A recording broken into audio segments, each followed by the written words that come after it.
I would like to propose a toast to the 2020 Green Bay Packers.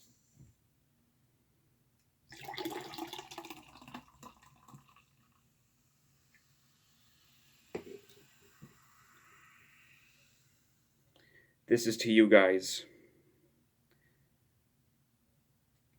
To the 2020 Green Bay Packers for an outstanding season. Green and gold till I die. So cheers to the 2020 Packers.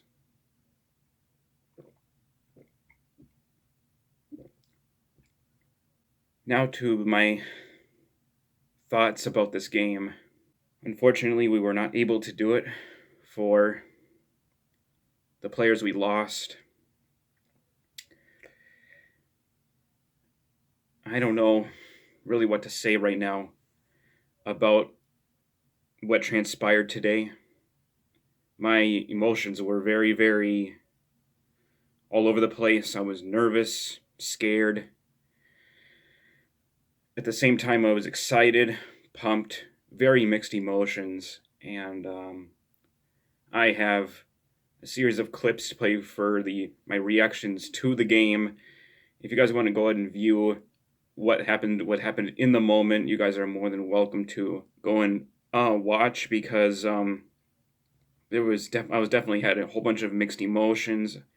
Unfortunately for us, it just didn't turn out the way we would have hoped. And I don't know what it is with this team in NFC Championship games. Are we cursed? That's a question I like to ask for you guys. Are we cursed in NFC Championship games? Because I don't get it. We've come so close. This team played their hearts out, fought so hard, and I know in some of the NFC Championship games, I know last year in the 2019 championship game, it was really not much of a contest, and where the 49ers were just going ballistical and crazy. We couldn't do anything to stop their run game. It was mostly on the defense. What more else to say? I'm going to go over the stats for both the Packers and the Buccaneers, and this will tell the real story of what happened in the game, rather than in the narrative, the false narrative and the storyline surrounding the Tampa Bay Buccaneers and the Green Bay Packers, and what the media will spin and what they will say about each of the players, namely the quarterbacks, Aaron Rodgers for the Packers and Tom Brady for the Buccaneers. I'm going to give this thing to you real and honest, unlike what the media will say and the people that will believe everything that the media tells them and just go with that as gospel when it is not. But don't take what I say as gospel. Just take what I say with a grain of salt, and you can form your own conclusions. First, I will start with the Tampa Bay Buccaneers. Tom Brady was 20 of 36, 280 yards, 3 touchdown passes, and 3 interceptions. We picked off Brady 3 times and still lost. And you might be thinking to yourself, with that stat line, you would have thought that the Packers would have won, given the turnover battle. The defense, for the most part, they did what they needed to do to be able to force turnovers, give the ball back to the Packers offense. And I would like to go over the rest of the stats. And as far as the rushing game goes for the Buccaneers, they got Leonard Fournette on 12 carries for 55 yards and a rushing touchdown that happened in the first quarter. Ronald Jones, 10 carries for just 16 yards. The Packers defense did a good job of holding Jones down. And the receiving, it was Chris Godwin's night. He caught 5 passes for 110 yards. Mike Evans, 3 catches, 51 yards and a touchdown. And then Scotty Miller, 2 catches for 36 yards and a score. Rob Gronkowski got only just 1 catch for 29. And then tight end Cameron Brate finished it off with 3 catches, 19 yards and a score. For the major receiving. And then the Tampa Bay Buccaneers defense, they got a turnover two turnovers. One of them forced by Jordan Whitehead. That was the fumble on Aaron Jones, in which Jones got hurt in that game and was never seen for the rest of the game. And then there was the Sean Murphy Bunting controversial turnover that was not called for holding. Refs. Murphy Bunting held Allen Lazard on that play. You need to step up to the plate, Clete Blakeman, and call that. And now the Buccaneers pass rush with that incredible defensive front and linebackers, with Jason Pierre-Paul getting 2 sacks, Shaq Barrett with 3 sacks, and that was the stat line that's the stat line for the Tampa Bay Buccaneers defense. They did what they needed to do to be able to play on defense, to be able to get to Aaron, and that pressure was ultimately kind of deciding how things were going to set the tone for the Tampa Bay Buccaneers defense. Despite what happened for the Packers on offense, I will now go over their stats. The passing stats of our MVP, our greatest quarterback of all time, the real GOAT, number 12, Aaron Rodgers. Now to Aaron Rodgers' stats. He had to pass the ball 48 times, 48 attempts, completed 33 of them, 346 yards, 3 touchdowns, and 1 interception. He did everything in his power in this game. With 346 passing yards and 3 touchdowns, and with that 1 interception that should not have counted, I'm proud of my quarterback. A lot of people will call him a choke artist because they like to listen to what the media says and all that. It's a bunch of nonsense. He came to play, he did very well, and he played well enough to win this game. So you can't blame on this game on Aaron at all. Yes, he threw 1 interception, but Brady threw 3. The Buccaneers defense made plays on defense. We made plays on defense. Unfortunately, it just wasn't enough. Aaron Jones got 6 carries for 27 yards, averaging 4.5 a carry. Jamal Williams, 7 carries for 23 yards. And then A.J. Dillon got 3 carries for 17. I wish he had gotten a little bit more, but that's okay. I definitely know that Aaron, Jamal could have got more carries than they did, and it just didn't work out very well. And as far as the receiving goes, it was Marquez Valdez-Scantling that had the big day, 4 catches, 115 yards, and a touchdown, including that 50-yard bomb from Aaron to Marquez to make it a 7-7 game in the first quarter, and that was a great play. Marquez had a great game, so good job, MVS. I'm proud of you. Devonte Adams, 9 catches, 67 yards, and a score. Allen Lazard got 3 catches for 62.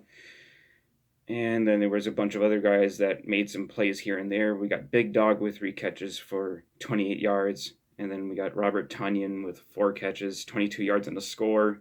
Jamal Williams, A.J. Dillon all got some catches at running back, along with Aaron Jones. And then Equinemius St. Brown with 1 catch for 10 yards. It was a very good performance by the receivers of today's game, and I will go through play by play what happened in the game of when the opportunities were missed that we could have capitalized off the turnovers, and it just didn't happen, and that is that. And now I'll go to the defensive side of the ball, where the defense, you cannot blame this game on the defense whatsoever. You guys, they came ready to play. They gave almost everything that they had in this game. I know that there were some hiccups, if you will, and I think this is namely going to be blamed on Kevin King. I mean, this was a rough game for him. He was playing with a back injury, and he got beat a couple of times, and Brady picked on him, and they were able to move the football, where it was Kevin King and Chandon Sullivan. Those guys both needed to step up, and they had a tough task, mind you, but that is why things transpired the way they did. Both those guys needed to step up in a big way. Unfortunately, they were not able to do so. And the stat line for the defense, Kenny Clark, with with the only sack in the game. I predicted that there would probably only be one sack in this game, given how good the Tampa Bay's offensive line is. And that is how it went down for the defense. Otherwise, then there was the 3 interceptions, 2 of them by Jair Island. Congratulations to Jair. He made plays when we needed to. One of them was off a tipped pass. And then Adrian Amos with a big interception to start the Packers' potential comeback in this game. Unfortunately, it fell short later in the fourth quarter, and I like to get to that where there's the controversial call of going for the field goal on third down instead of going for the touchdown on fourth and goal. I mean, if you want to win a championship, sometimes you have to take your chances, and I understand the decision at the time I thought was the right one, taking the 3 points to make it a 1-score game where there was an opportunity to get the ball back on offense. It unfortunately, it just didn't happen. Tampa Bay had the ball last, and they were able to seal the victory with the pass play to Chris Godwin, and that ended the game. I saw this team play with so much heart, and I'm pretty sure their hearts are snatched right out of their chest, and I definitely feel very much for the players. I feel for Packer fans all around. I really feel dejected. At the same time, proud. And I'm proud of this team. I'm proud of the 2020 Packers. I'm proud of my head coach, Matt LaFleur. I'm proud of my quarterback. I've said it once, I'll say it again. I'm proud of my quarterback, Aaron. He's not going anywhere next year. This was supposed to be the Rocky Balboa story in which we took down the Ivan Drago giant that is Tom Brady and the Tampa Bay Buccaneers. It just didn't happen. It's a shame that it had to go down like this. I think if the Packers want to move in another direction with another defensive coordinator, Matt can go and pick who he wants. If Mike Pettin stays around, okay, I can live with it. And I know that Mike has had this defense. He coached this team up, and the defense got better over the course of the year. You just need to add some more pieces to the defense to be able to make it more of a tough, hard-nosed, physical defense like Tampa Bay's in order to be able to get over the NFC Championship hump and into the Super Bowl. That's what I will say about the situation for the Packers on defense. The Packers on offense continue to build. I guess I will end this video here, and I'll catch you guys later in another video. And for the 2020 Packers season, I'm going to sound off. Go Pack Go.